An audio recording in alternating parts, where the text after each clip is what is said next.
He told me not to embarrass him at the Hawthorne estate dinner, but the moment I arrived, I realized he had no idea everyone there had been waiting to meet me. What followed was a calculated, quiet journey as I navigated betrayal, manipulation, and hidden agendas, observing every move and uncovering every secret. I turned his attempts to control me into the very tools that elevated my influence, exposing his weaknesses while I quietly claimed the power he thought he owned. By the end, my victory was silent, undeniable, and completely mine, a testament to patience, strategy, and reclaiming my own agency. I should have walked away the moment he told me the dress was too noticeable. Not because of the color, not because of the cut, but because of the way he said it. Like my existence, the way I took up space was something he needed to manage. But I didn't walk away. Not yet. I thought it was just another dinner. Another polished estate. Another night where the chandeliers tried too hard and the smiles didn't try at all. I didn't know that everyone inside that estate had been waiting for me. Not him. Not the poised families lining the marble halls. Me. And I definitely didn't know that the man I arrived with was the only one who wasn't supposed to know who I really was. When I think back to that evening, the first thing I remember is the heat. Texas heat isn't a temperature, it's a personality. A clingy, heavy presence that insists on being part of every moment. I stood outside the huge wrought iron gates of the Lockridge estate, smoothing down the dark dress I'd chosen. Simple. Clean. Nothing flashy. Nothing that could embarrass him. That was Miles' word. Embarrass. He said it casually as he adjusted the cuff of his sleeve earlier that day. Not cruel. Not sharp. Just dismissive enough to leave a mark. I remember swallowing the discomfort and nodding the way he liked, silent, agreeable, composed. I was good at that back then. Or maybe I just thought silence was the safest version of myself. The Lockridge estate rose ahead of us in a sprawling stretch of white stone and glass, perched on old Texas land rich with oil history, scandal, and generational power. Miles loved that kind of thing. Power. Old names. Rooms where everyone talked like their families invented the concept of money. To him, this dinner was a step upward. To me, it felt like a test. No, an evaluation. He said it was an incredible opportunity. But I knew what he really meant. Don't embarrass me, Clara. Don't act like you don't belong. Stay quiet, stay agreeable, stay small. As we approached the front entrance, something felt off. It wasn't the silence these elite houses always had, that museum stillness, that curated hush. It was the eyes. The staff at the doors, the ones who normally avoided direct eye contact with guests, kept glancing at me. Not Miles. Me. Their gazes were quick flickers, subtle enough for most people to miss. But I noticed. I always notice. They looked at me like they were checking, confirming. I felt Miles' hand press lightly on my back, guiding me forward with that gentle pressure he used when he wanted control disguised as care. Relax, he whispered. But it wasn't reassurance. It was instruction. The ballroom was breathtaking, high ceilings draped with crystal light, long tables decorated in gold and ivory. The kind of atmosphere where every cent was intentional and every detail silently screamed money. Miles straightened, shoulders back, voice warmer as he slipped into his networking persona. I prepared to fade into the background like he expected. But the moment we stepped into the main room, everything stopped. Not literally, but close enough. Heads turned. Eyes locked onto me with that same strange recognition. Voices hushed in the way crowds do when an unexpected figure enters. Miles didn't notice. He was too focused on adjusting his jacket and preparing his introductory smile.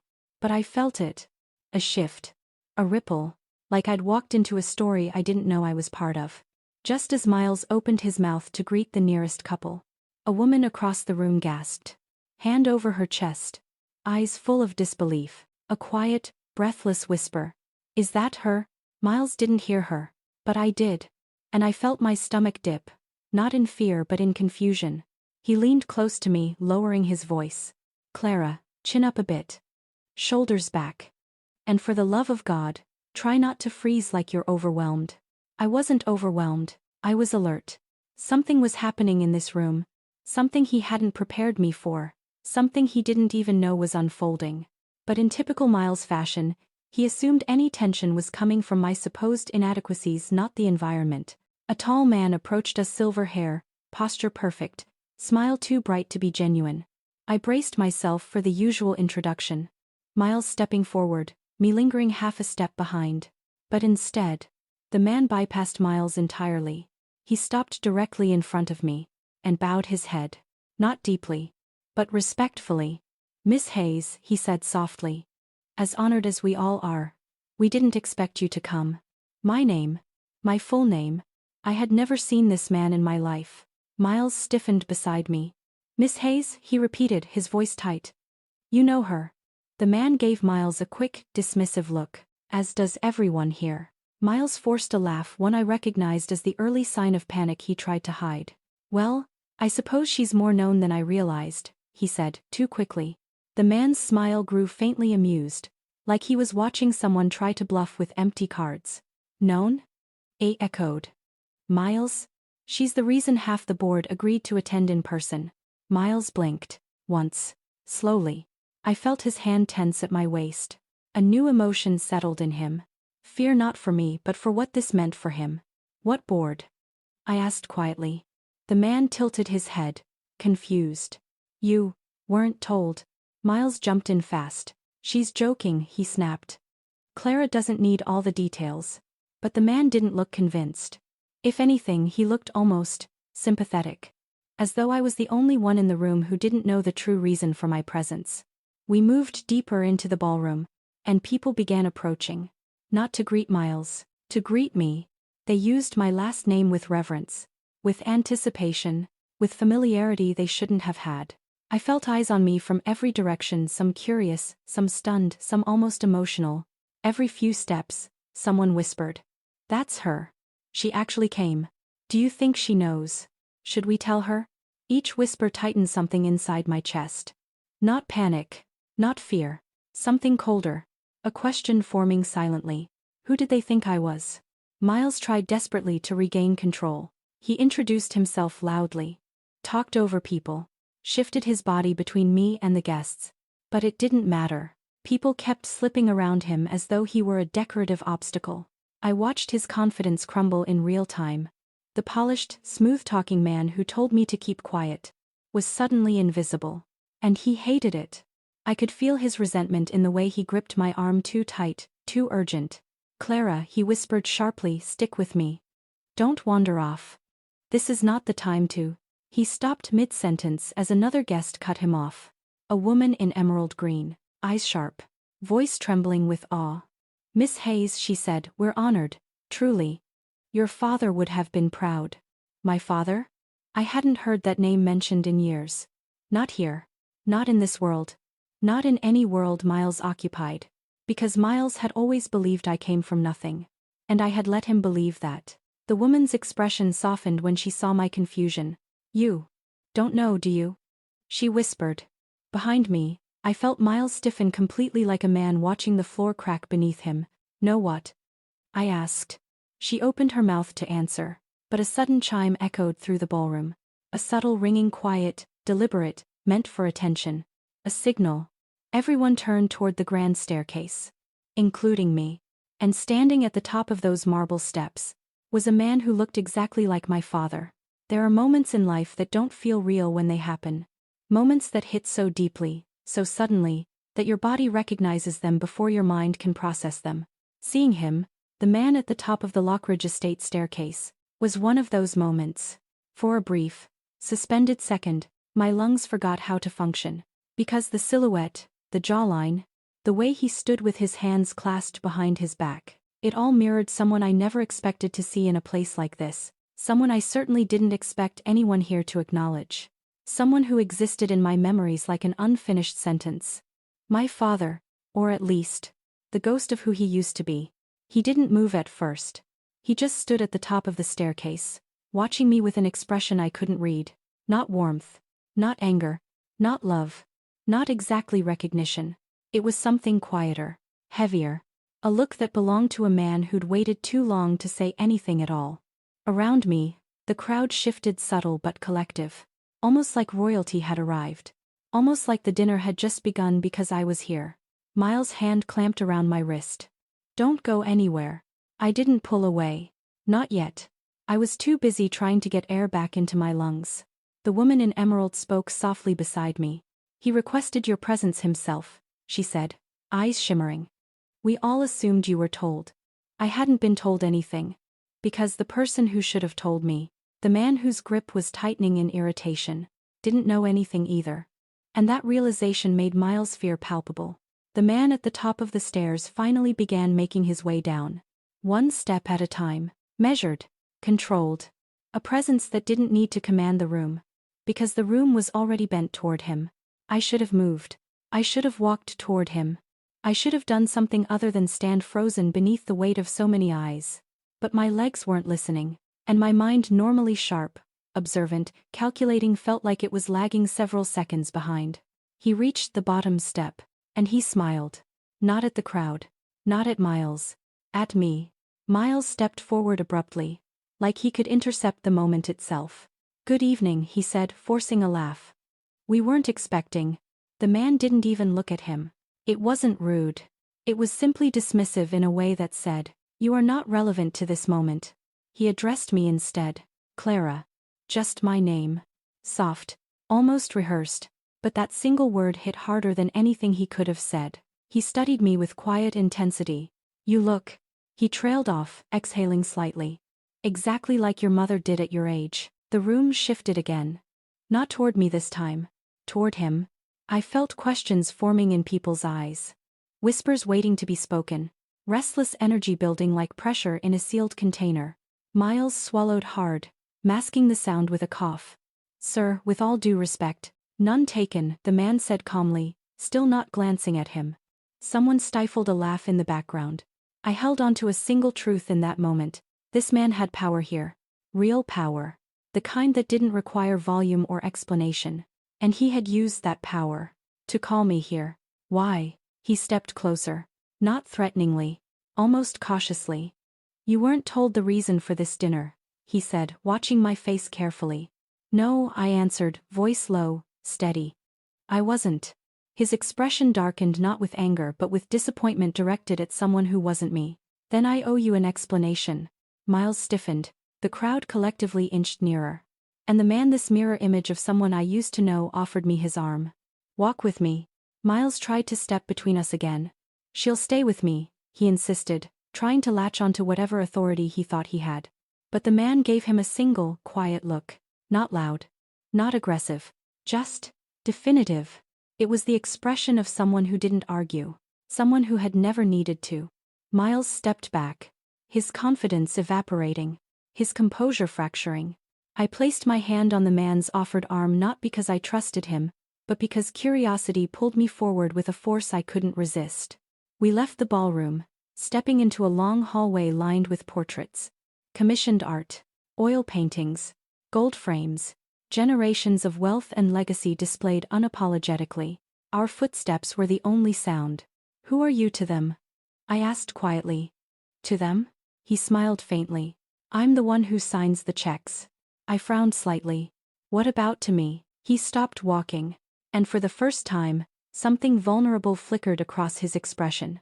That depends on what you were told about me. I felt the air still. I was told nothing, I said. I thought you were dead. He flinched barely. But I saw it. I deserved that, he murmured. He turned toward a specific portrait, a painting of a younger version of him standing beside a woman whose face looked hauntingly familiar. My mother. He looked at the portrait with a mixture of pain and reverence. Everything tonight, he said softly, was arranged because of her. I felt something twist in my chest. He wasn't lying. Not with that tone. Not with that expression. She left something behind when she passed, he continued. Something only you are entitled to. I felt my pulse quicken. What is it? I asked. His jaw tightened. Something that will change the trajectory of your entire life.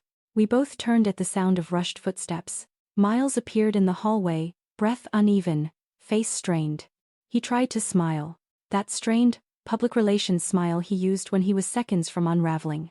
Clara, he said sharply, we need to talk. Later, the man said. Now Miles insisted, trying to sound authoritative and failing miserably, please.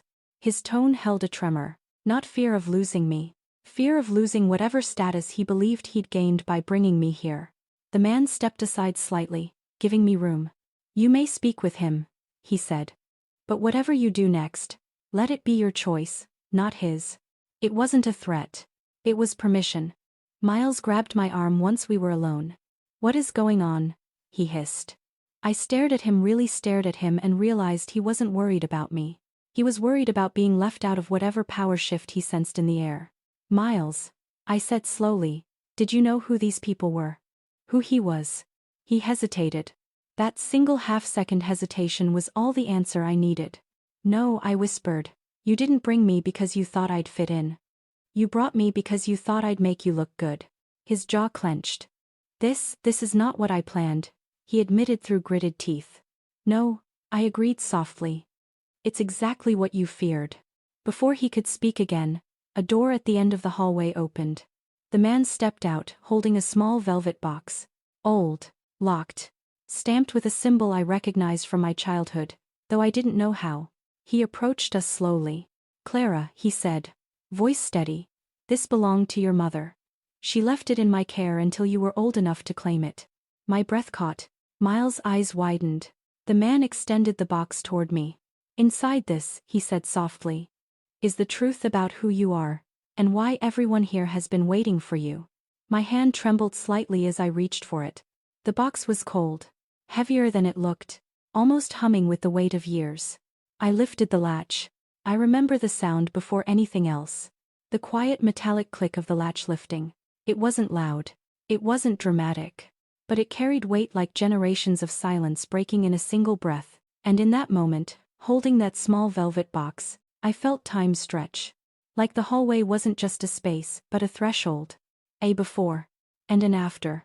Because the life I had walked into the estate with, the one where Miles dictated my confidence, and strangers looked through me, was already fading. Even before I opened the box. I just didn't know it yet. The lid lifted slowly, almost reluctantly, like it had been sealed more by emotion than by the lock itself. Inside, there were two objects.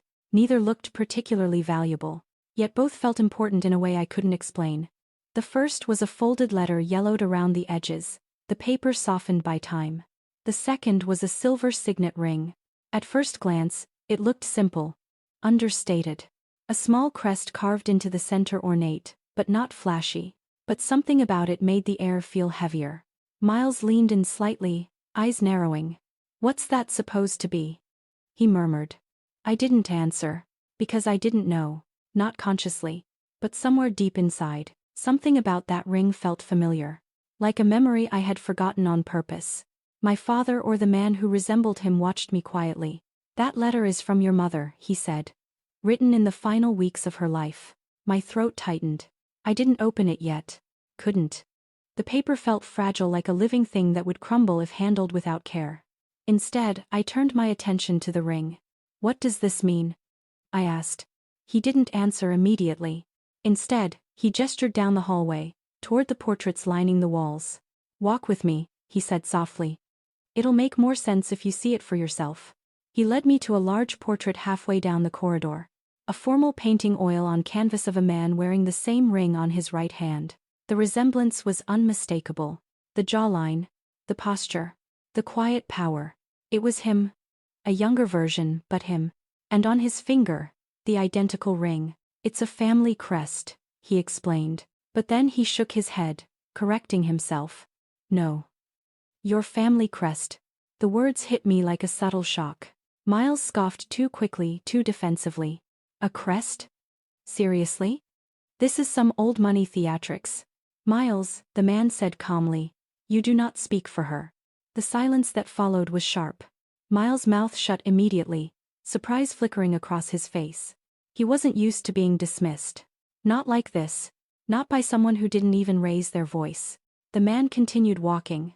He stopped in front of another portrait. This one of a woman with warm eyes and a sad smile. My mother. I felt something inside me soften. Ache. Break. She wore the ring last, he said quietly. Until she hid it away. Why? I whispered. Why hide something like this? His expression shifted, subtle pain, old regret. Because she didn't want you to grow up defined by what this family demands. I frowned. What does it demand? He looked at me for a long moment. Everything. The word echoed through the empty hallway. Everything. Not wealth. Not reputation. Not success. Everything. My pulse quickened not in fear but in unease. What does that mean? I pressed. He exhaled slowly. You'll understand once you read the letter. When we turned back toward the main hall, I felt Miles' energy shift beside me. Gone was the smooth confidence he wore like cologne. In its place, an unsettled, tightening anxiety. Clara, he whispered urgently, whatever this is, you don't know these people. You don't know what they want. He stepped closer, voice low. You don't owe them anything. I looked at him carefully. He wasn't concerned for me. Not truly. He was concerned about losing control. Losing the version of me that made him feel superior. For the first time, I saw him clearly. He wasn't my partner. He was a gatekeeper. A small man who needed me small to feel large. And something inside me began to shift. When we returned to the ballroom, I realized the energy had changed. Conversations murmured quietly. Eyes followed me with curiosity, anticipation, something almost reverent. Not Miles. Not the man beside me. Me. The velvet box felt heavier in my hands. The ring glinted under the golden light. A wave of whispers rippled through the room. She has it. The ring? So it's true, she's really the heir. She doesn't look like she knows. My breath caught. Heir. That word struck something deep. Like a key turning in a lock I didn't know existed. Miles went rigid beside me. Clara, he hissed, barely audible, don't let them manipulate you. They're trying to. Quiet, the man said softly. And Miles fell silent. Just like that. I stepped aside, away from Miles, away from the center of the ballroom, found a small alcove by the tall windows. Still within view of everyone, but private enough to breathe. I slid my thumb beneath the edge of the folded letter and opened it slowly. My mother's handwriting spilled across the page. Familiar, looping curves I hadn't seen in over a decade. The first line hit harder than I was prepared for. Clara, if you are reading this, it means you're finally old enough to choose for yourself. My chest tightened. She continued. You were born into a legacy that I feared would swallow you whole. So I left to protect you. Not from your father, but from the world that surrounds him. I felt my pulse accelerate. You are the last rightful heir to the Hayes-Lockridge estate. A title that comes with influence and danger. My breath hitched. The room felt suddenly smaller. Influence and danger. My mother had never been dramatic. If she used those words, she meant them. I kept reading. If your father gives you the ring, it means the board has chosen to acknowledge your claim. What happens next is yours to decide. Just know this, your inheritance isn't money, it is power, and if mishandled, it will destroy you. My hands trembled. The final line felt like a whisper from another life. Do not trust the person who tries to silence you. Trust only the one who speaks softly when they don't have to. I closed the letter slowly. And I looked up. Straight at Miles. He froze under my gaze. He knew. He understood exactly what line had just condemned him. A group of older individuals, men and women, sharply dressed, posture commanding, began walking toward me as a united front. The board. The ones the man earlier said had been waiting for me. They stopped a few feet away, forming a semicircle. The woman in emeralds stepped forward. Miss Hayes, she said gently. It is time. Miles bristled. Time for what? He snapped. You can't just. She didn't even look at him. For the announcement, she said softly, still addressing me. Your mother's seat has remained empty for over a decade. Tonight, the estate acknowledges you as her successor. My heart thudded. Why tonight? I asked. The man who resembled my father answered before anyone else. Because the vote was unanimous. Miles' eyes widened. What vote? He demanded. The vote to induct the rightful heir, the man said calmly. Something that does not concern you. He stepped in front of me, voice laced with panic. Clara, don't do this. You don't know these people. You don't even know if this is real. Miles. My voice was quiet, sharp, final. He froze. I had never spoken to him like that. Not once. Not in all the time we'd been together.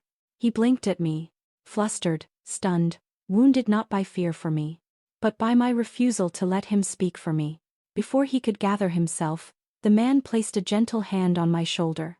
One last thing, he said quietly, before you decide. I turned to him. What? His eyes softened. Your mother didn't leave to escape me.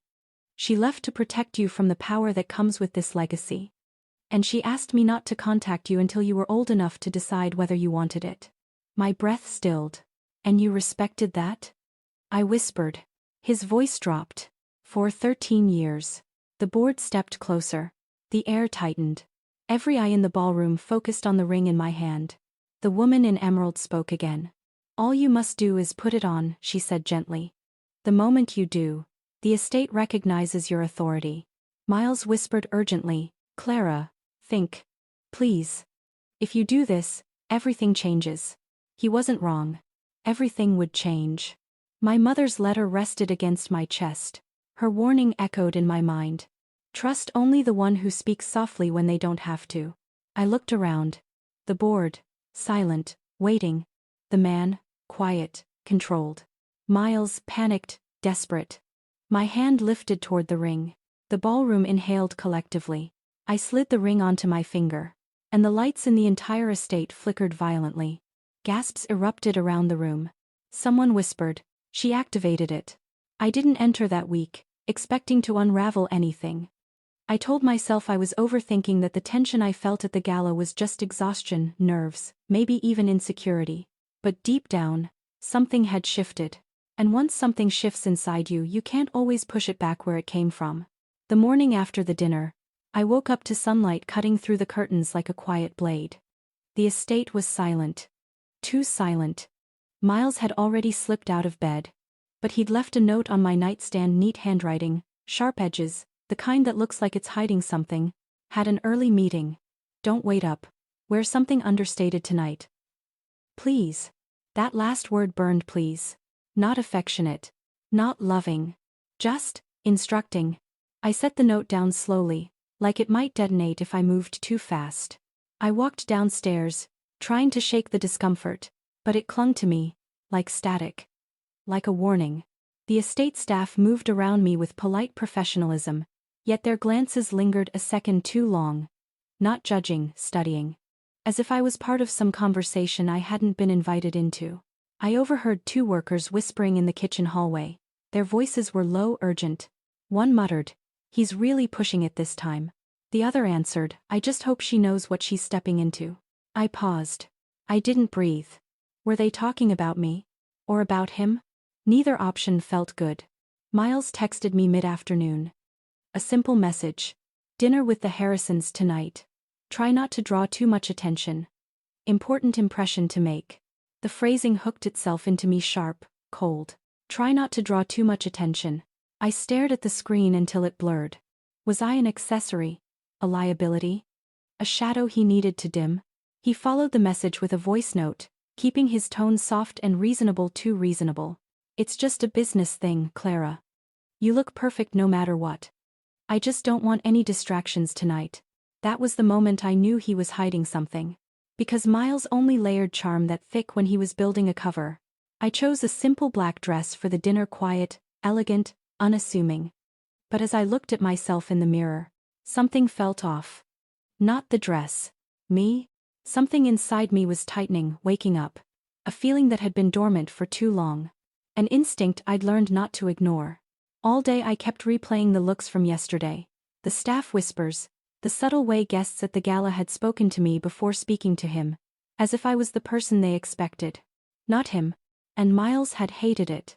I felt it in the stiffness of his jaw every time someone asked, Are you Clara Hayes? Instead of acknowledging him first. That night, he barely looked at me before we left. He inspected me quietly, critically, then gave a satisfied nod. Like approving a presentation slide. Not a partner. But irritation wasn't what I felt. It was awareness. A sharpened edge. A sense that I was stepping into a room where something waited for me. Something I wasn't supposed to see. The Harrisons' estate was even larger than the Calderons. Palatial, intimidating, almost theatrical. The kind of wealth that didn't need to be announced. It breathed on its own. The moment I stepped inside, conversations paused. Eyes turned. Not unfriendly. Not cold. Just anticipatory. As though I'd been expected. Miles leaned in, whispering under his breath. His tone warning rather than welcoming. Just smile. And follow my lead. That was when the second hairline crack split open. Because every time Miles introduced me, he did it too quickly, rushed, almost dismissive. "This is Clara, my partner." A hesitation, barely noticeable. But I noticed. And worse, everyone he introduced me to looked at me with the unmistakable expression of recognition. Like they had already heard my name. Like they had already been waiting. Throughout dinner, people kept steering conversations toward me. Not my relationship with Miles. Not his business ventures. Me, my work, my background, my family name. Miles tried to cut in several times, but each attempt landed awkwardly. People simply returned their focus to me. He was losing control of the room. And I could feel his panic simmering right beneath his polished surface. Something about my presence here wasn't random. Someone had told them about me. Someone had prepared them. But who, and why? Halfway through dessert, Mrs. Harrison, an elegant woman with observant eyes, leaned toward me. Not loudly, not publicly. Just quietly enough for Miles not to hear. She studied me for a long moment, her gaze warm but searching. Then she said something that made my pulse spike. "Your mother would be proud you're here, Clara." My throat tightened. I was surprised. Because she shouldn't have known anything about my mother. No one here should have. I had never mentioned her. Not to Miles. Not to anyone. Mrs. Harrison gave me a small, knowing smile, one filled with a meaning I couldn't decipher yet. And then she added, just barely above a whisper, "Some legacies follow you even when you don't realize you're carrying them." The room spun. The noise around me dulled. My heartbeat echoed like a distant drum. Something wasn't right. Something wasn't normal. And Miles was definitely hiding something from me. Not something small. Not something petty. Something massive. Something tied to me. That night, as we left the estate, Miles gripped my hand too tightly, almost painfully, while his smile stayed perfectly polite. And in that moment, under the glow of the estate lights, I realized two things with chilling clarity. Everyone here knew something about me that I didn't know about myself. And Miles was terrified I would discover it. If you're still with me, you see how quickly the ground beneath me began to shift. Tell me in the comments, what would you have done at that dinner? And if you're drawn into this unraveling, hit subscribe. There's far more waiting beneath the surface. The drive back to the estate that night felt like sitting beside a stranger. Miles kept one hand on the steering wheel, the other clamped around mine like a vice, not affectionate, not protective, possessive, fearful, almost desperate. The headlights carved long silver streaks across the Texas backroads, but his silence cut deeper. Not once did he ask what Mrs. Harrison had whispered to me. Not once did he check if I was okay. He already knew I wasn't. He already knew why. That was my first confirmation that he wasn't confused. He was caught. When we reached the estate, he didn't storm inside. Didn't accuse me. Didn't try to explain. Instead, he loosened his grip and exhaled a long, defeated breath. He whispered, barely audible, "You weren't supposed to hear that." Those 7 words told me everything I needed to know. Whatever he had been hiding wasn't an accident. It wasn't a misunderstanding. It was deliberate, constructed, maintained. And it had something to do with my mother. But before I could respond, before I could breathe, Miles walked ahead of me into the house like a man preparing for a trial. I followed, slow, quiet, each step echoing with dread. In the dimly lit living room, he faced me with an expression that tried to look soft, but guilt bends features differently. It twists gentleness into something brittle. "Clara," he began, hands trembling as he reached for me, "I need you to trust me. Some conversations aren't meant to happen yet." Yet. The word stung. Because yet meant he planned the timeline. He controlled the information. He controlled me. I pulled my hand away. He flinched. Not from pain. From exposure. That was the moment I realized how deeply he feared losing his version of the narrative. He didn't know I'd seen the corner of the drawer shift earlier in the week, the one he always kept locked. He didn't know I'd been watching more closely. He didn't know how much he'd already revealed without speaking. So while he paced and tried to string together a reasonable explanation, I walked quietly to that drawer. I didn't need a key. The lock was cheap. A quiet tug was enough. Inside, there were documents, photos, clippings, handwritten notes, all with one central theme. Me. Not us. Not our relationship. Me. My childhood. My parents. Even the charity foundation my mother once volunteered with, the one that shut down abruptly. I picked up an envelope with my name written on the front in Miles's handwriting. He froze. His eyes widened. And in that moment, guilt became visible, raw, unfiltered, undeniable. I opened it. No hesitation, no fear. Just a strange sense of inevitability. Inside were a printed genealogy study on my family, a list of names I didn't recognize, a background check on me, a photo of my mother speaking with Mrs. Harrison, and a document titled Legacy Holdings Inheritor Profiles. My blood ran cold, my vision tunneled. My fingers shook but didn't stop turning pages. Miles whispered, voice cracking now. Clara, I was going to explain. I swear. But lies collapse when truth is staring back at you. At the bottom of the stack was a note handwritten by him. She doesn't know her mother was connected to the estate circle.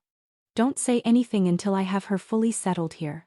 Fully settled. Like a contract. Like a transaction. Like I was something to secure.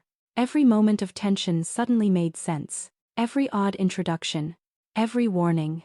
Every time he told me to be understated, appropriate, focused. Every time the guests looked at me with recognition, they weren't admiring me. They weren't curious. They were waiting, watching, evaluating. Because of who my mother was. Because of what she had been part of. Because I was next. And Miles hadn't brought me here out of love. He'd brought me as leverage. He sank onto the couch, defeated. Then he said the one thing that made my chest cave in. Clara, you were never supposed to know. Not yet. Not like this. I was trying to protect our future. Our future. He said it like a shield. Like an excuse. But no version of our future includes hiding my past from me. I simply stood there, holding the documents, and said what he feared most. Tell me everything. Now. He hesitated too long. Far too long. And hesitation, in moments like this, is a confession. Miles didn't answer my question that night. He couldn't. Because if he did, he would have to admit the truth. Not just about my mother, not just about the estate families, but about why he needed me here, and what he stood to gain if I stayed. If you've been blindsided by someone you trusted, you know this kind of moment changes everything. Let me know in the comments. Would you have confronted him? Or walked away without a word? There's a specific kind of silence that settles over a room when betrayal has spoken louder than any argument ever could. It isn't loud. It isn't violent. It's empty. That was the sound in Miles's living room, the place that had once felt like a shared future now stripped down to cold walls and a man I realized I never really knew. I stood there with the documents in my hand, trying to process what they meant, while he sat hunched forward like the weight of everything he'd hidden was finally crushing him. Funny how guilt collapses quietly, while the person being betrayed shatters on the inside. I went upstairs without another word, not a single question, not a single accusation. That's what scared him. Not anger. Silence. Because silence means you're thinking. Silence means you've stepped back to see the bigger picture. Silence is the point where love stops being blind. As I climbed the staircase, I felt the edges of myself fray, shock, confusion, grief all blending into one cold, steady numbness. I didn't feel heartbreak yet. Not fully. It was waiting behind the door of my mind, patient and sharp. The bedroom felt foreign when I entered. The sheets smelled like us. The lamp he chose for ambience sat on the nightstand like a prop. And his sweaters lay neatly folded in the corner, the ones I used to steal on late nights. I walked past all of it like I didn't recognize any of it. Because suddenly, I didn't. I placed the envelope on the bed and sifted through the documents again, slower this time. Names I didn't know. Dates I didn't remember. Connections I had never been told existed. A single line from the genealogical report trembled in front of my eyes. Maternal lineage affiliated with Legacy Holdings Private Consortium. Legacy Holdings. I'd never heard the name before the envelope. But the way people at both dinners reacted around me, it suddenly made sense. They weren't looking at me. They were reading me. Studying me like a missing piece of a very old puzzle had finally surfaced. And Miles. He'd brought me here not as his partner, but as part of that puzzle. I had spent years loving a man who only loved what my presence offered. Around midnight, exhaustion finally cracked something open inside me. Not anger, not yet. Just memory. I remembered being a child sitting beside my mother as she flipped through old photo albums. She always closed the book a little too fast when she reached certain pages. Always smiled a little too brightly when I asked for stories about her past. Always changed the subject when I mentioned her friends, the ones who wore expensive jewelry and smelled like old wealth. Back then, I thought she was just private. Now, I wasn't sure who she had been hiding from. Or who she had been hiding me from. Around 1 a.m. I heard the softest knock on the bedroom door. 3 taps. Hesitant. Guilty. I didn't answer. The silence told him more than words could. He opened the door anyway and stood in the frame, silhouetted by the hallway light. He looked broken. Or maybe he looked like a man terrified of losing his plan. He whispered, "Clara, please. Let me explain when I'm ready." Not tonight. When he was ready. Even now, after being caught, he thought he could control the timing. The narrative, me. I turned my head just slightly, just enough for him to see the emptiness in my expression. It made him take a step back. Guilt does that, it recoils when it knows it's been fully exposed. He stayed there for another moment, then whispered, "You don't understand how deep this goes. I've been trying to protect you." No, he had been trying to protect his access, his strategy, his connection to the silent world that apparently had my mother's shadow woven into it. I didn't speak. Silence is a sharper weapon. He left the doorway with a defeated sigh. And I felt something inside me shift. Not forgiveness. Not grief. Something colder. Something clearer. I didn't sleep. But I did remember. Every warning sign. Every moment he'd hushed me. Every time he downplayed my confidence. Every time he guided conversations away from my past. Every time he steered me toward certain social circles but kept me isolated from others. He wasn't protecting me. He was positioning me. And the worst part was realizing how long I'd missed it. How long I'd excused it. How long I'd mistaken control for care. Somewhere between 3 a.m. and dawn, the heartbreak finally arrived, not in a wave but in a quiet, suffocating ache. The kind that doesn't shatter you. The kind that empties you out so thoroughly that all that's left is cold resolve. Because pain eventually burns itself out. But clarity? Clarity stays. As the first hints of sunrise touched the windows, one truth hardened inside me. Miles wasn't my partner. He was my handler. And I had been sleeping beside a man who knew more about my past than I did. But here's the thing about heartbreak. Once it cools, it becomes something else. Sharper. More focused. A catalyst.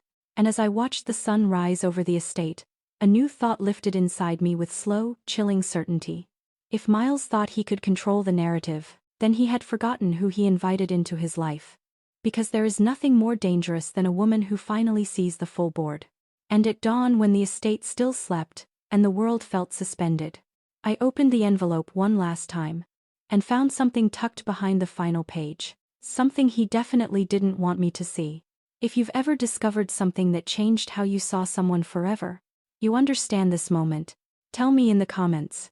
Do you believe silence is strength in a moment like this? And if you're drawn deeper into this unraveling, subscribe. The real turning point begins now. Dawn crept across the estate in soft gold strokes, but nothing about that morning felt warm. Not after what I found behind the last page of the envelope. It was thin, folded so precisely it blended into the seam of the file. Hidden not carelessly but intentionally, almost expertly. I unfolded it with trembling fingers. And there it was, a handwritten note. But not from Miles. It was older, curved penmanship, a woman's handwriting. My mother's. The ink had faded slightly but her signature remained clear, familiar, painful. And the message was only 6 words. 6 words that detonated the numbness inside me. If she ever returns, protect her. No context. No explanation. Just that. A warning disguised as care. But who was the note addressed to? And what did she mean by returns? Returns to what? Grief had hollowed me out the night before. But discovering my mother's handwriting, hidden by Miles, concealed from me, it did something different. It cleared the fog. Sharpened the edges. Woke something ancient and familiar inside me. The instinct to move, not mourn. I wasn't going to confront him. Not yet. Not until I understood every piece of this puzzle. Because betrayal deserves precision. Not chaos. So I changed clothes. Barefoot. Quiet. Moving through the bedroom with deliberate calm. Every motion felt like reclaiming a piece of myself. And then I slipped the entire envelope, every photo, every document, every trace of truth into a small leather folio I kept for work. Funny how real work begins only after someone lies to your face.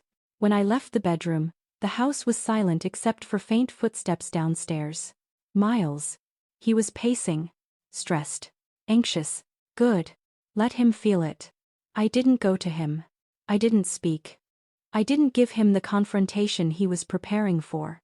Instead, I observed. From the top of the staircase hidden by the railing, I watched him through the slats, his shoulders rigid, his hands shaking as he poured himself a drink far too early for respectability. He kept checking his phone, again and again, waiting for something. Or someone. A message? A confirmation? An order? He wasn't afraid of losing me. He was afraid of losing the plan. Watching him unravel was the first moment I felt the faintest hint of power return to me. Later that morning, after he left for meetings he conveniently didn't describe, I knew exactly where to go next. The office. Not his. Mine. He kept the appearances of equality: 2 matching desks, 2 leather chairs, 2 sets of drawers, but only one side contained secrets. His. And beneath his desk was a small floor safe.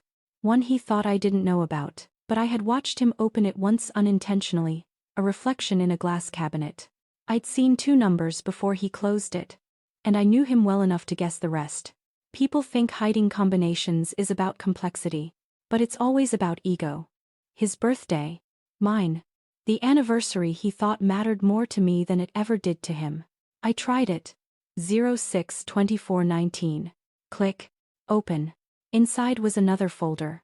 Not names. Not photos. Contracts. With legacy holdings. Signed by him, and next to them, pages upon pages detailing what happens to incoming inheritors. That word again. Inheritor. As if my bloodline was a currency. As if I was a currency.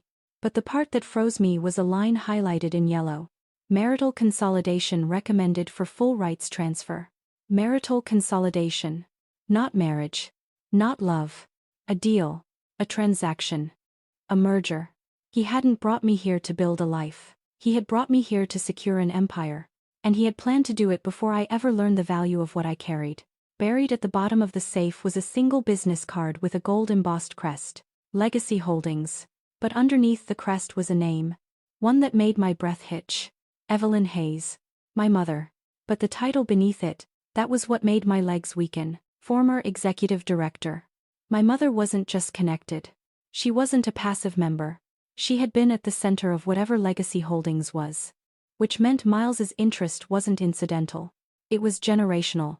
My mother had spent her life protecting me from this world.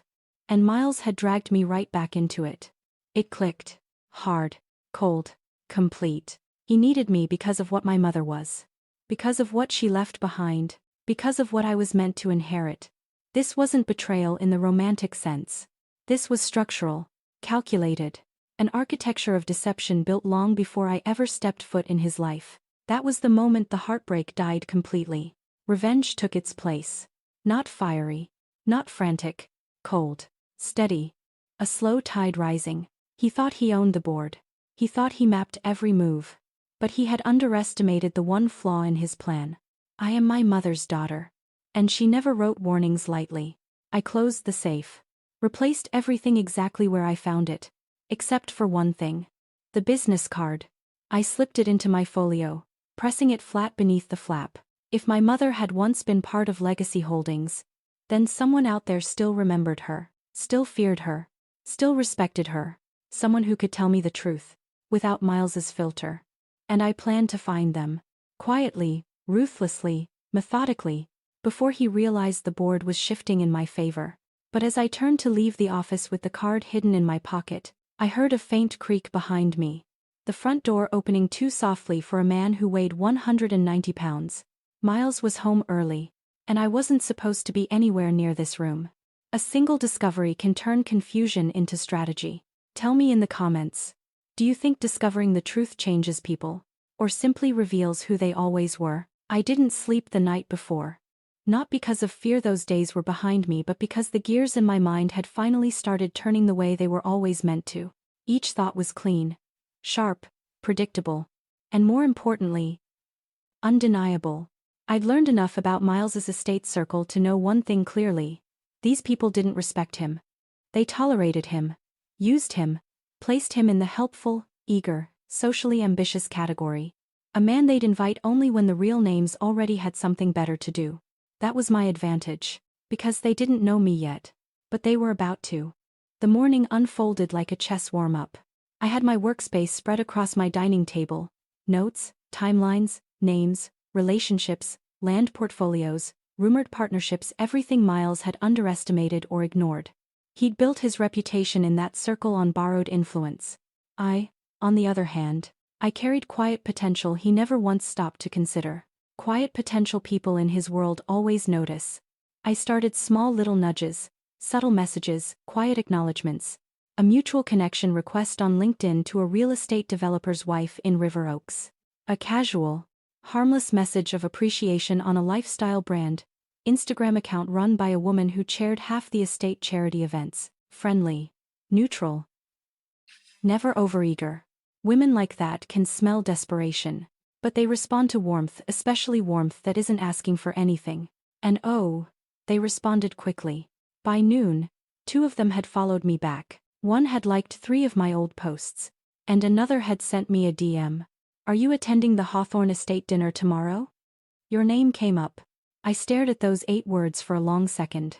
My name came up. Me. Not Miles. Me. The irony tasted sweet. I typed a simple reply, respectful, warm, slightly hesitant, the kind that invites curiosity. A message that whispered, I don't chase rooms, rooms pull me in. And within 20 minutes, I had an invitation. An invitation Miles had begged for last year, and had been turned down.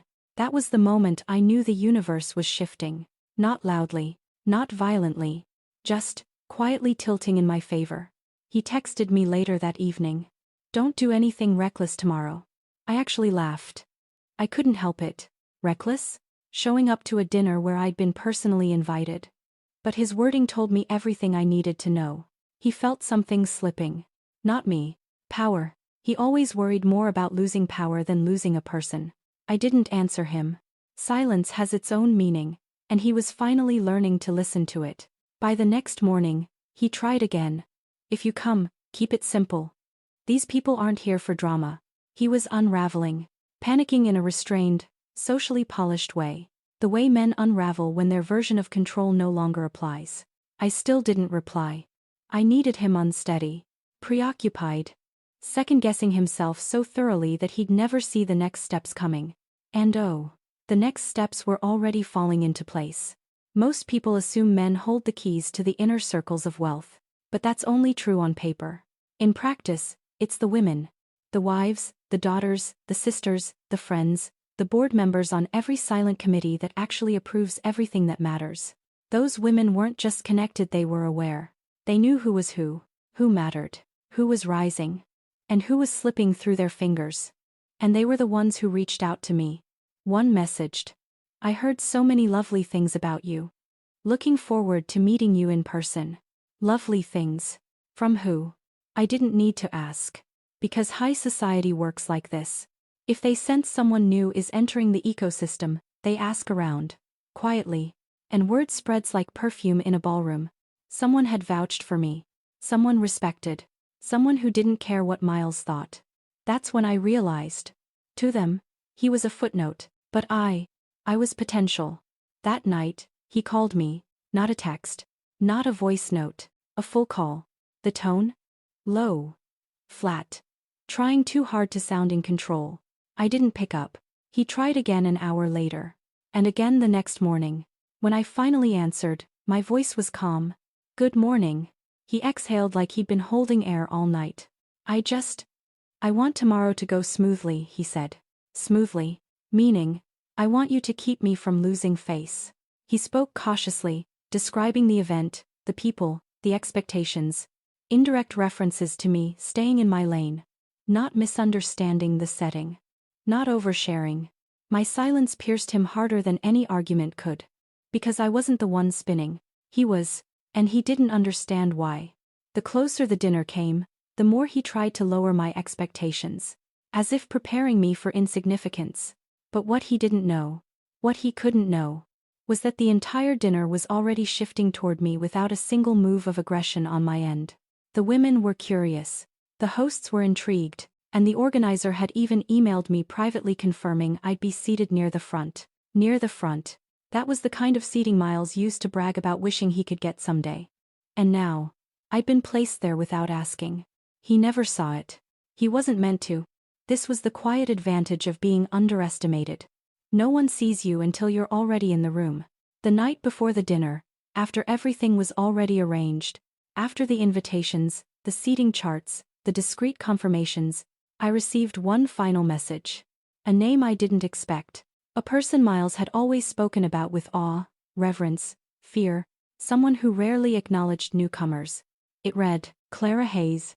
I've been waiting to meet you. Asterisk, if you're still watching and following Clara's journey, share your thoughts below and subscribe because what happens next at the Hawthorne Estate dinner?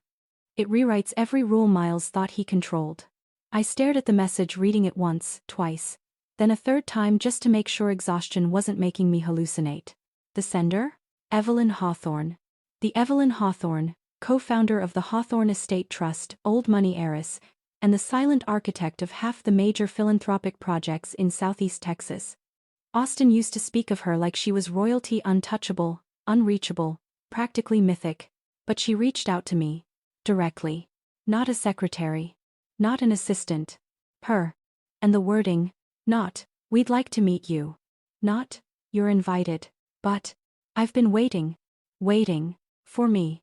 That was the moment something clicked in my chest, a quiet, sharp shift. The kind where you realize the story you thought you were living was only the surface layer of a much larger one. I woke early. Not out of nerves but out of clarity. I needed space, silence, and a clean mind. The sun was still low, the Texas heat not yet suffocating. When I stepped onto my balcony with a cup of coffee, the horizon felt endless, almost expectant.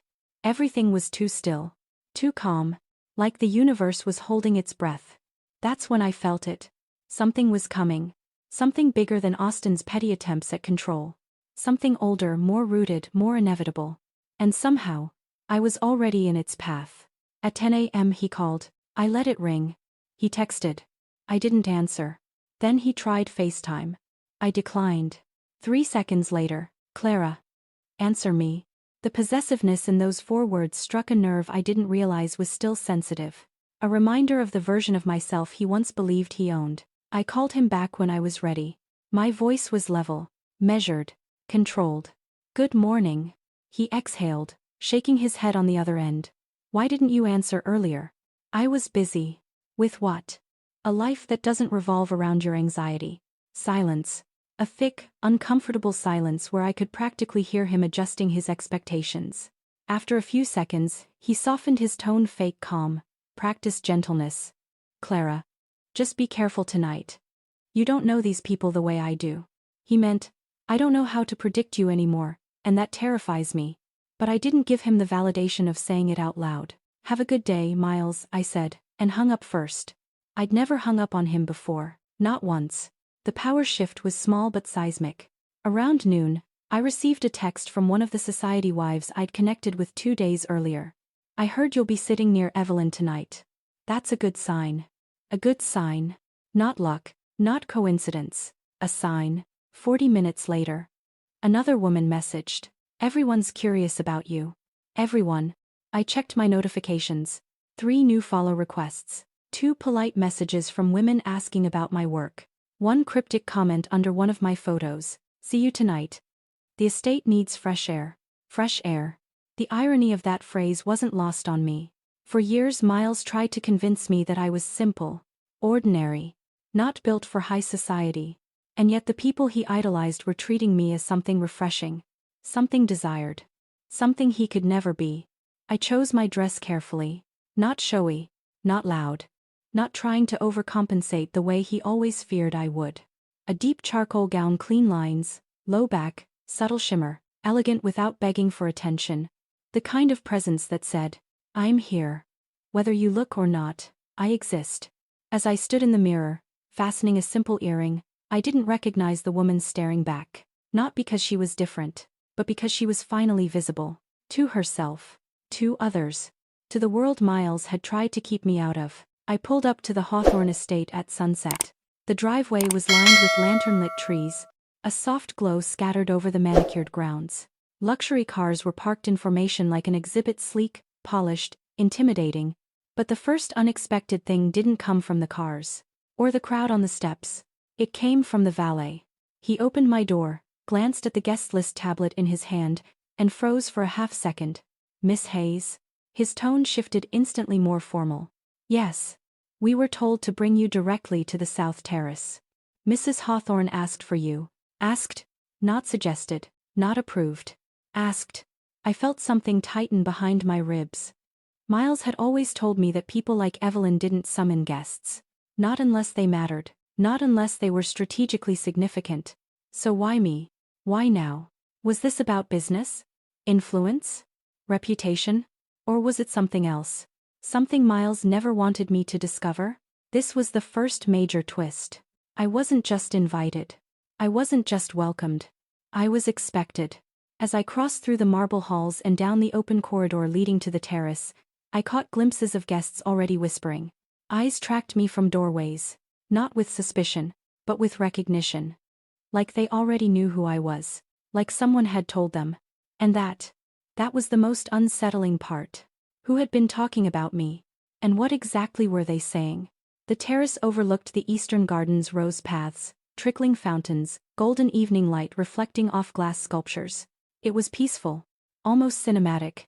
Evelyn Hawthorne stood with her back to me, hands clasped behind her, watching the horizon like a woman surveying her empire. Tall, poised, silver hair twisted into an elegant knot. A presence you could feel even without seeing her face. When she turned toward me, her smile was subtle, no forced warmth, no exaggerated welcome. Just recognition. "Clara Hayes," she said, like it was a name she'd been rehearsing. I nodded. "Thank you for inviting me." "Invite?" Her brow lifted. Amused. "Oh no, my dear. I didn't invite you." She stepped closer, eyes sharp, intelligent, far too knowing. "I requested you." Requested. Not socially. Not politely. Strategically. My pulse flickered. Why? What did she want with me? What had she heard? She studied my face, her gaze steady. "You must be very confused right now," she said softly. She exhaled, almost sympathetically, as if she knew what this moment meant. "Then perhaps it's time you learned the truth about Miles, about this circle, and about why everyone here has been waiting to meet you." Then she leaned slightly closer. "Because you're not the outsider he's been pretending you are." The ground beneath everything shifted in that exact second. Because the look in her eyes wasn't curiosity. It was certainty. She knew something I didn't. Something Miles had fought to keep hidden. Something that explained everything. The invitations, the whispers, the interest. And in that charged, breathless moment, I realized, this whole dinner wasn't about him. It was about me. If you're still here, following Clara's unraveling discoveries, don't forget to subscribe and drop your theories in the comments. Because what Evelyn reveals next, it reframes the entire story. There are moments in life that split your story in half. The before, where you move through the world with assumptions, blind trust, hopeful belief. And the after, where everything is suddenly clearer than it has any right to be. Standing on the Hawthorne estate terrace, with Evelyn's eyes locked onto mine, I stepped into my after. She didn't rush. Powerful people rarely do. They let the silence mold you, prepare you, steady you. And in that lingering quiet I felt something I hadn't expected. I felt seen. Not as Miles's date. Not as a social accessory. Not as someone new to the world I was stepping into. No. I felt seen as a player. And that alone was enough to pull my breath tight. She turned slightly, motioning for me to walk with her along the terrace. A gentle breeze rolled across the estate grounds, warm with the fading Texas sun. "Clara," she began. "Do you know why you were placed at my table tonight?" I shook my head slowly. Because of course I didn't. Miles certainly never imagined I'd be anywhere near that table. Her hands folded behind her back, posture flawless. "You're here," she said calmly, "because several people in this circle requested your presence long before you even confirmed attendance." My heartbeat kicked once hard. "Requested? Me?" "Yes," she replied. People who were quite eager, in fact. My mind raced, trying to connect dots I didn't yet have enough information to assemble. But why? They don't know me. Her eyes flicked toward mine with the faintest hint of amusement. Oh my dear, they know far more than you think. My chest tightened. Something in that tone told me the story I'd been living was about to rewrite itself. Evelyn continued, her voice dipping into a softer, almost pitying cadence.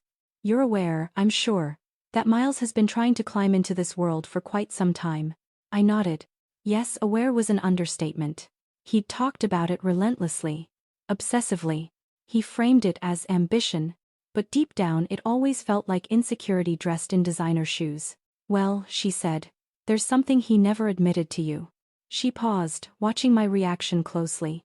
And then, Austin isn't a full member of this circle. I blinked. What do you mean? He's adjacent, she explained gently. Peripheral. Useful enough to be acknowledged, but not significant enough to be considered essential. Peripheral. Not essential. That one stung on his behalf even though he'd never shown me the same courtesy. And the truth is, she continued, he was never going to rise any higher. My steps slowed. Why? Her eyes sharpened. Not cruelly, just, honestly. Because his only true value was tied to someone else. A beat passed. Then she added, and that someone wasn't himself. A cold ripple went through me. Who?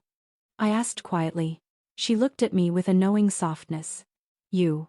Evelyn stopped in front of the railing, resting one hand lightly along the cool stone.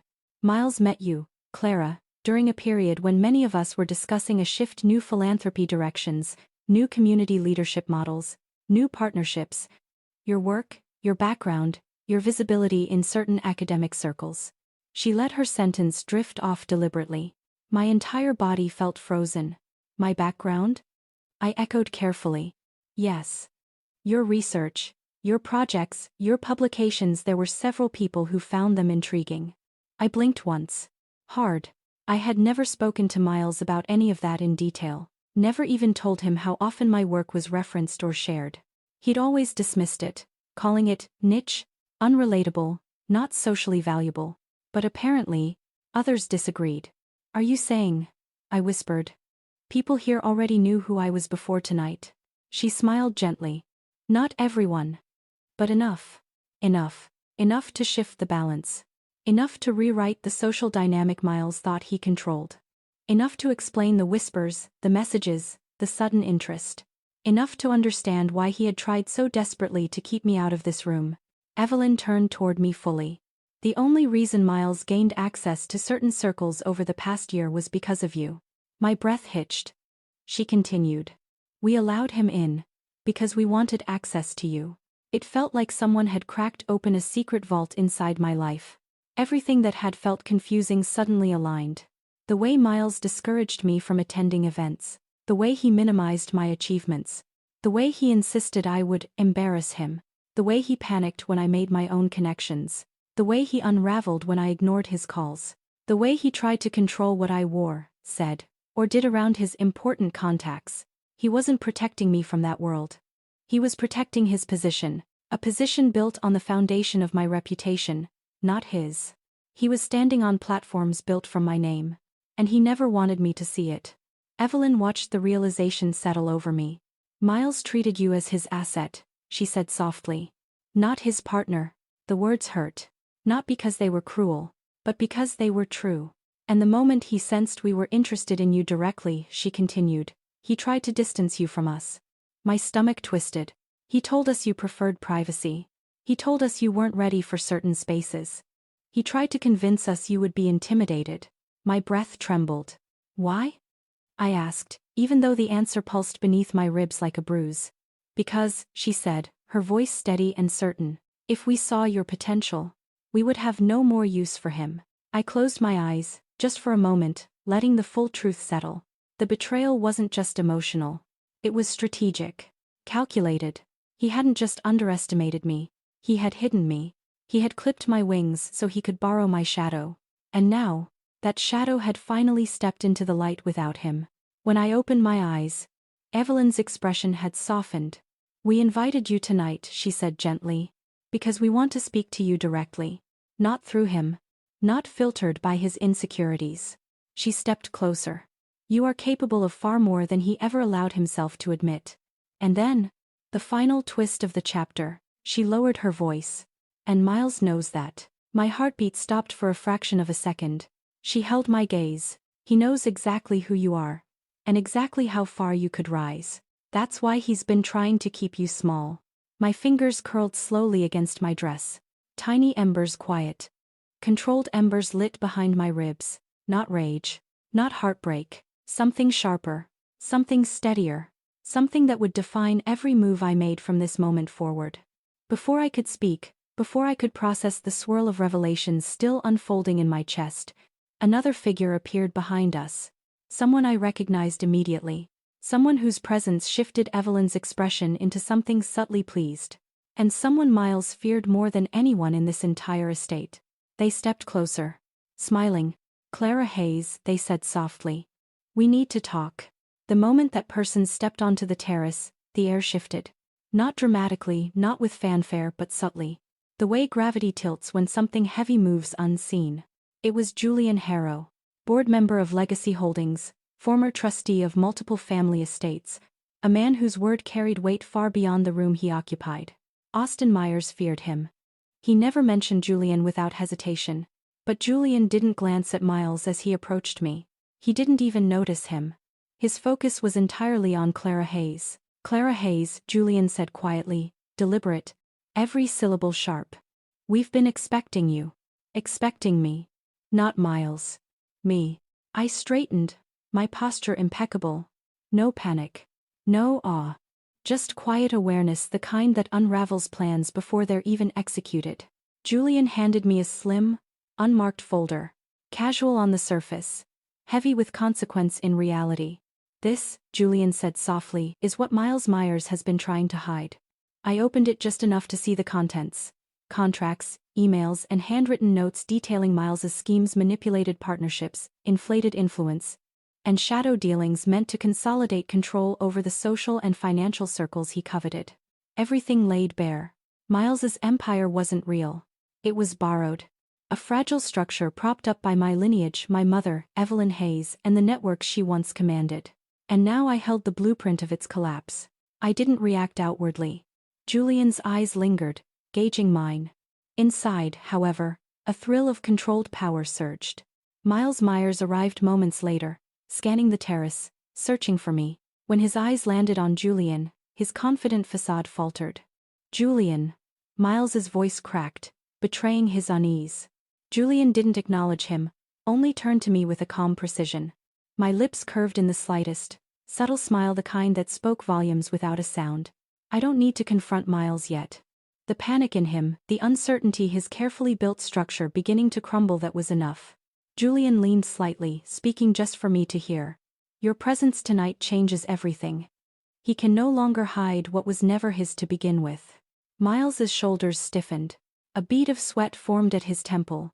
He had underestimated me. He had underestimated the legacy he thought he could quietly control. I closed the folder with deliberate care and slipped it into my clutch. No one saw. No one knew. But the shift had occurred.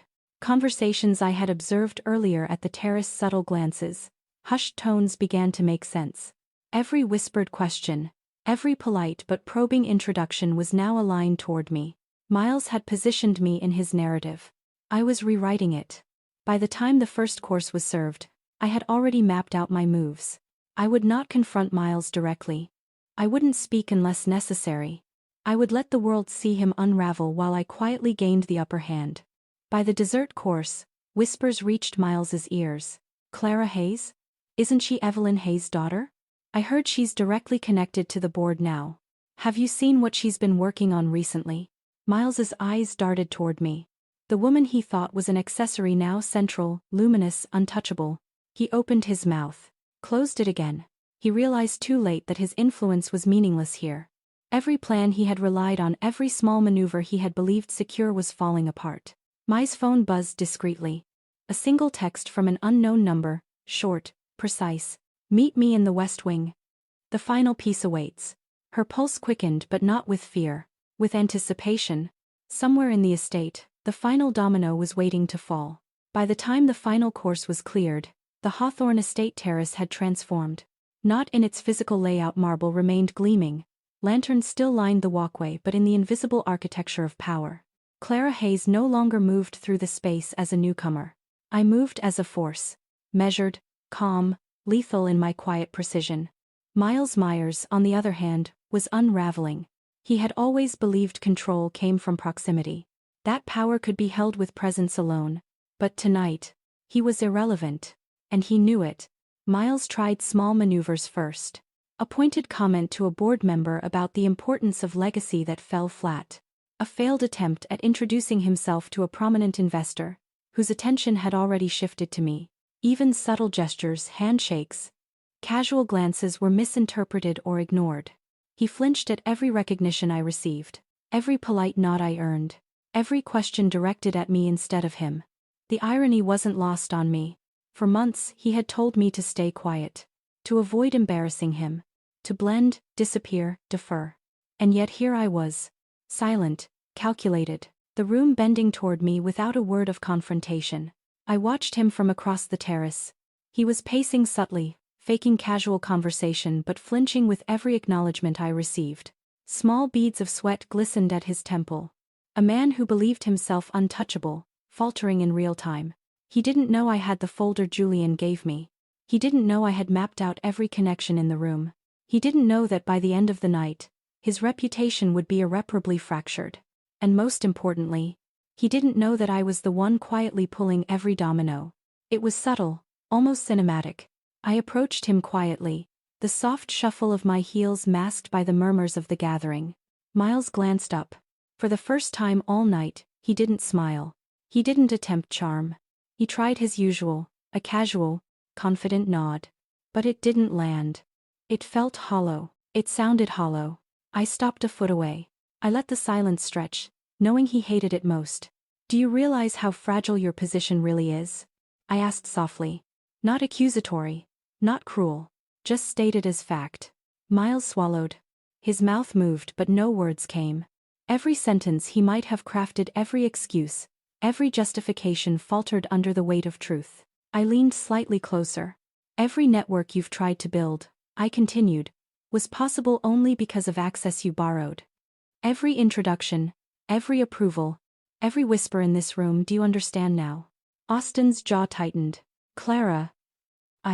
No. Listen, you've underestimated me for too long. You've assumed loyalty, submission, ignorance, and now you're discovering what happens when the table shifts without you." His shoulders slumped imperceptibly. Every inch of him was trying to maintain composure. But the cracks had appeared and I knew exactly how to widen them. I didn't yell. I didn't humiliate him. I simply recounted the evidence I had compiled, the subtle alliances I had nurtured, the confirmations I'd received from Evelyn Hawthorne and Julian Harrow. Every fact landed with precision. Every omission he had made exposed. Every manipulation transparent. By the time I finished, Austin's face was pale. His carefully constructed ego crumbling silently, brutally, in front of the one person he thought he could control. He had lost before a word had been spoken aloud in confrontation. Guests nearby began to notice the tension between them. A few whispered, eyes shifting. Some glanced toward me with curiosity and recognition. Miles felt their scrutiny. And that, more than anything, broke him. He realized the full truth. The people he had tried to impress, his society, already knew he had built nothing without my shadow. And that shadow was now standing in full light. He attempted a weak laugh, a weak smile, a last vestige of dominance, but I didn't move. I didn't acknowledge it. I simply let the room, the network, the power, all of it witness the truth. Miles Myers was nothing without me. Later that night, after Austin had retreated to the estate's inner rooms, I received another message from Evelyn Hayes. "One more test remains. The final piece is yours to claim. Meet me where it all began." My lips curved slightly. A calm, controlled smile. The final move was within reach. Sometimes the quietest victories speak the loudest. Comment below. Have you ever seen someone crumble without confrontation just because the truth caught up with them? Subscribe to see how I executes the last piece of her strategy, because the final twist will leave Miles reeling. I had spent the last few months building momentum, cultivating alliances, and quietly observing Miles's every move. Tonight, Everything came to its apex. The estate had grown quieter after the main dinner. Lanterns flickered along the walkways, and conversations had moved indoors or into hushed clusters. It was time for the final shift. I knew where I had to go. Where it all began. The place where my potential was first underestimated, the seed of betrayal planted, and the place I would now claim my power. Clara approached the West Wing garden pavilion, guided only by the faint glow of lanterns. My steps were precise, deliberate. Every heartbeat measured. Evelyn was already there waiting. Julian Harrow stood slightly behind her, silent as a shadow. "Clara," Evelyn said, voice low but commanding, "you've demonstrated patience, intelligence, and restraint. The final piece is yours." My pulse remained steady. "I'm ready," I said softly. My voice carried an undercurrent of quiet authority. Not arrogance, power I had earned, power Miles would never have recognized. Julian handed me a small card. A name, a title, a key to influence previously reserved for a handful of insiders in Miles's circles. It was everything Miles had worked for, and it was given to me without struggle. I looked at Evelyn, seeking confirmation. This, Evelyn explained, was always available to the right person. Not Miles. Not anyone who sought it through manipulation or borrowed influence, but you through your diligence, your skill, and your patience. You've earned it. My eyes flicked to Julian. He nodded once. Simple. Direct. The acknowledgement of power shifting completely. And then Evelyn smiled faintly. Some might call this fate, others, justice. But tonight, it is yours. I held the card, the proof, the literal embodiment of Miles's collapse and my rise. The realization hit. I had orchestrated nothing overtly, had never forced the move myself. Everything unfolded with elegance, precision, inevitability. Back in the main hall, Miles had learned of Clara's ascendancy. Word traveled quickly among the circles, whispered confirmation by Evelyn and Julian. His face, usually so composed, was drained. Every attempt to regain dignity failed. Every excuse, every claim of influence invalidated. The man who had tried to dictate my presence, to limit my growth, to control my access, had nothing left. And the cruelest irony, the world that mattered now respected me, not him. I returned to the main terrace, calm. The guests noticed me, and conversations paused briefly as eyes shifted. No declarations. No public humiliation. Just presence. My power was quiet, undeniable. I didn't need to gloat. Miles's own awareness of my authority was enough. A silent reckoning. I didn't chase revenge with drama. I reclaimed my position with intelligence, patience, and timing. And in that calm, unshakable moment, the final dominoes had fallen. I stood under the lantern glow, watching the estate stretch into night. Miles hovered in the background, lost in the realization that he had underestimated me at every turn. I didn't speak. I didn't need to. The lesson had always been quiet. Power is not taken with force. It is claimed with patience, insight, and subtlety. And those who try to cage it or to control those who carry it often fall first. Tonight, the game had ended. The quiet victory was mine. A single message appeared on my phone. Not from Miles. Not from Julian or Evelyn. From an unknown number. "Well played, Clara. You've changed everything." My lips curved. The night was mine. The world had shifted quietly but irreversibly. Morning broke over the Hawthorne estate, soft sunlight spilling across manicured gardens. Clara Hayes didn't rush to greet it. I didn't need to. The night had ended. Miles' facade had fully crumbled. And the quiet, unstoppable truth was that I now held what he had always desired: control, respect, and recognition. But I knew something crucial. Victory was not merely about dismantling someone else. It was about building something enduring. I reviewed the past months in my mind, the network I had nurtured, the alliances I had strengthened. Julian Harrow, ally and strategic observer, ready to support my ascent. Evelyn Hayes, mentor and gatekeeper, ensuring my access was solid. Board members, investors, and philanthropists. A web of influence that now bent toward me. Miles, a cautionary tale of arrogance and underestimation. Every interaction, every quiet move, every piece of intelligence had led me here. The dominoes weren't just falling, they were aligned, forming the structure of a new hierarchy, and I was at the center. I spent the morning making calls and sending polite acknowledgments. Not brashly. Not publicly. Every message was calculated, elegant, precise. I understood that the real power of influence lies not in dramatic gestures, but in consistent, subtle presence. Every person I reached, every conversation I guided, was a brick in the foundation I was quietly rebuilding. Even Miles was part of this new structure, though he didn't know it yet. I allowed him space to realize his diminished role, letting pride and awareness temper his influence naturally. It was poetic, almost cinematic. The man who had tried to control me now orbiting quietly in my shadow, powerless. By afternoon, whispers circulated through the city's elite. I once underestimated again, and then overlooked entirely was now a recognized force. Emails arrived, congratulations from peers, invitations to new ventures, introductions to circles I had never imagined entering. The respect wasn't forced. It was earned, acknowledged quietly, without ostentation. I moved through it all with a calm smile, observing every gesture, noting every reaction, aware that each acknowledgement reinforced my growing influence. Miles was careful now, reserved. He attempted conversations and introductions, but the dynamic had irreversibly changed. I never humiliated him publicly. I didn't need to. The knowledge that I now outranked him in influence, recognition, and access was more than enough. He would learn to navigate the world with my authority in mind or be left behind entirely. Either way, it was my choice. I sat alone in the Hawthorne Library that evening, reflecting on the past months. The strategy, the betrayals, the careful maneuvers, everything had culminated in this moment. I realized that true power wasn't about domination or vengeance. It was about clarity, patience, and subtlety. About knowing your worth when others fail to see it and moving quietly, deliberately, to claim what is yours. Miles had underestimated me. Society had overlooked me. The world had expected me to fade into the background. And yet here I was.